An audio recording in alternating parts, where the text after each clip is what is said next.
Alright guys and girls, in this video we are going to be going over the second E1 and E2 and the concluding sentence of the ERQ that we started together in class. Before we get into it, I wanted to do just a quick refresher of what we came up with on the front side of that page for our answer and our because, just to make sure that we are focused when we're trying to find our text evidence and making sure that the evidence that we do include for our second E1 and E2 relates back to our answer. So our question was talking about how some people feel that uncontacted tribes or uncontacted villages can't stay isolated forever, and that it is okay for people to interfere with those uncontacted tribes. And the question then went on to ask us about a different point of view that was presented in the article, and then to use evidence from the text to support that conflicting viewpoint. So what we came up with on the front was that although some people feel that uncontacted villages can't stay isolated forever and would benefit from modern day advancements, others think they should not be contacted because it is dangerous for them. And like we talked about when we were filling in the front, any evidence that we include from this point moving forward needs to be talking about the dangers of contacting an uncontacted tribe. So how would it be dangerous for them if people tried to interfere with their lives? Our first piece of evidence focused on their immune systems and how they don't have the same immunity to different diseases and bacteria and viruses that we have in the modern day world. For our second E1 and E2, remember, you always want to have an internal transition to help your audience move from that first point you are making to the second point that you are making. There are lots of different options for internal transitions that you could use. I'm going to keep it simple, and I'm going to use the internal transition furthermore. You could also use additionally, in addition to, also, next. Those are all good examples of internal transitions. Then we need to move into some more textual evidence. And remember, anytime we cite text evidence, we want to make sure we have a good sentence starter. My go-to is always the text says, but you could put the author states, or in the passage it says. Any of those would work. My go-to is just always the text says.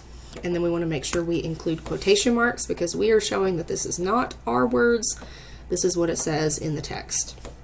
Now here's where things get a little bit trickier, because now we have to go back to the passage and we have to find another reason why interfering with people who live in these uncontacted tribes, why it would be dangerous to them. For your evidence, you are definitely going to want to be on the second page of the text in the section, should we or shouldn't we? We've already talked about, like we just said, about the issue with diseases and bacteria, so we can't use that again. So the next place that you would want to look would be in the right-hand column on that page, under the picture of the map of Brazil. We've got a couple paragraphs there, and that would be probably the best place to look. Starting in the second kind of section down there, it starts with in 2014. It says the government of Brazil released a report stating that 7 members from an uncontacted tribe had emerged from the forest bordering Peru. They approached a Brazilian village near Peru. These uncontacted people explained through translators that they had been driven from their homes by violent attacks. Some of them were killed and their homes and crops were burned.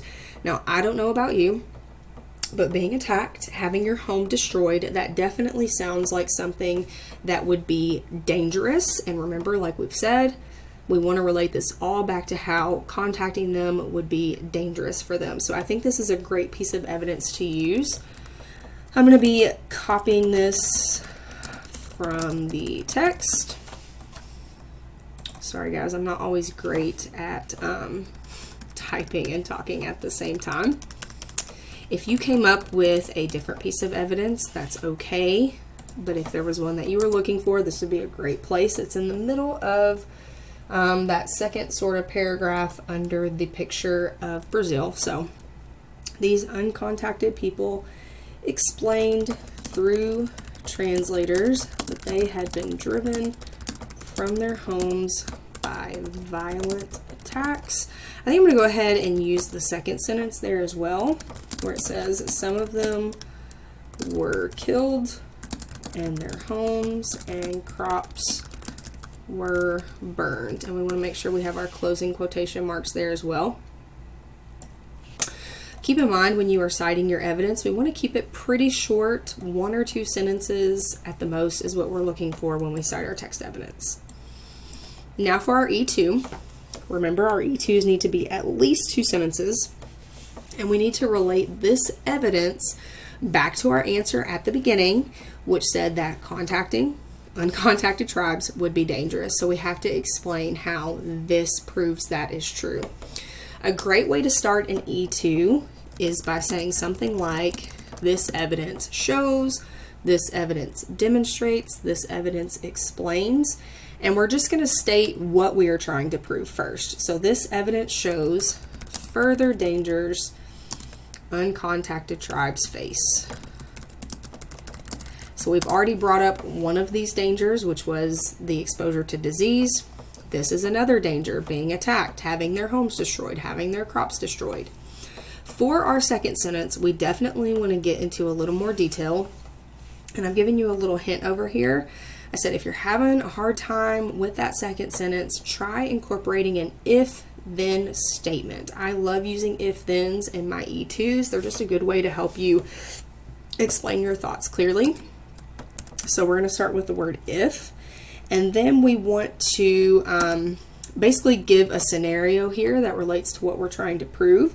So if these outside forces continue to interfere with their lives. So when I say outside forces, I'm talking about these groups that it was talking about in our evidence that are trying to destroy the homes of the uncontacted tribes. So if this continues to happen, then we have to tell what's going to be the negative result of that. So let's think about it for a second. If their homes are destroyed, if their crops are destroyed, obviously that's going to put them in a really bad position. It could lead them to some very dangerous situations, and ultimately that could also lead to their deaths and the permanent destroyance of their tribes altogether. So let's put, then these tribes may be permanently destroyed. Permanently.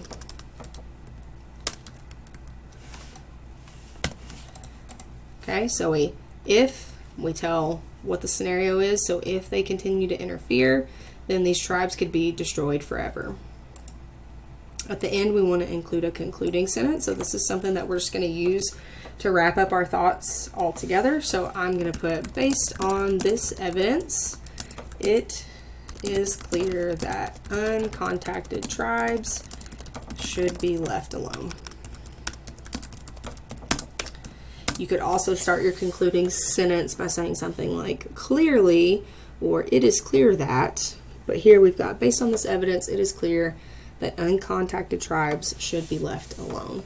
Make sure that your answer is similar to my answer, especially with your formatting. Make sure you have your text evidence cited correctly and that your E2 is at least 2 sentences long. Make changes if you need to, and then you are done with this assignment.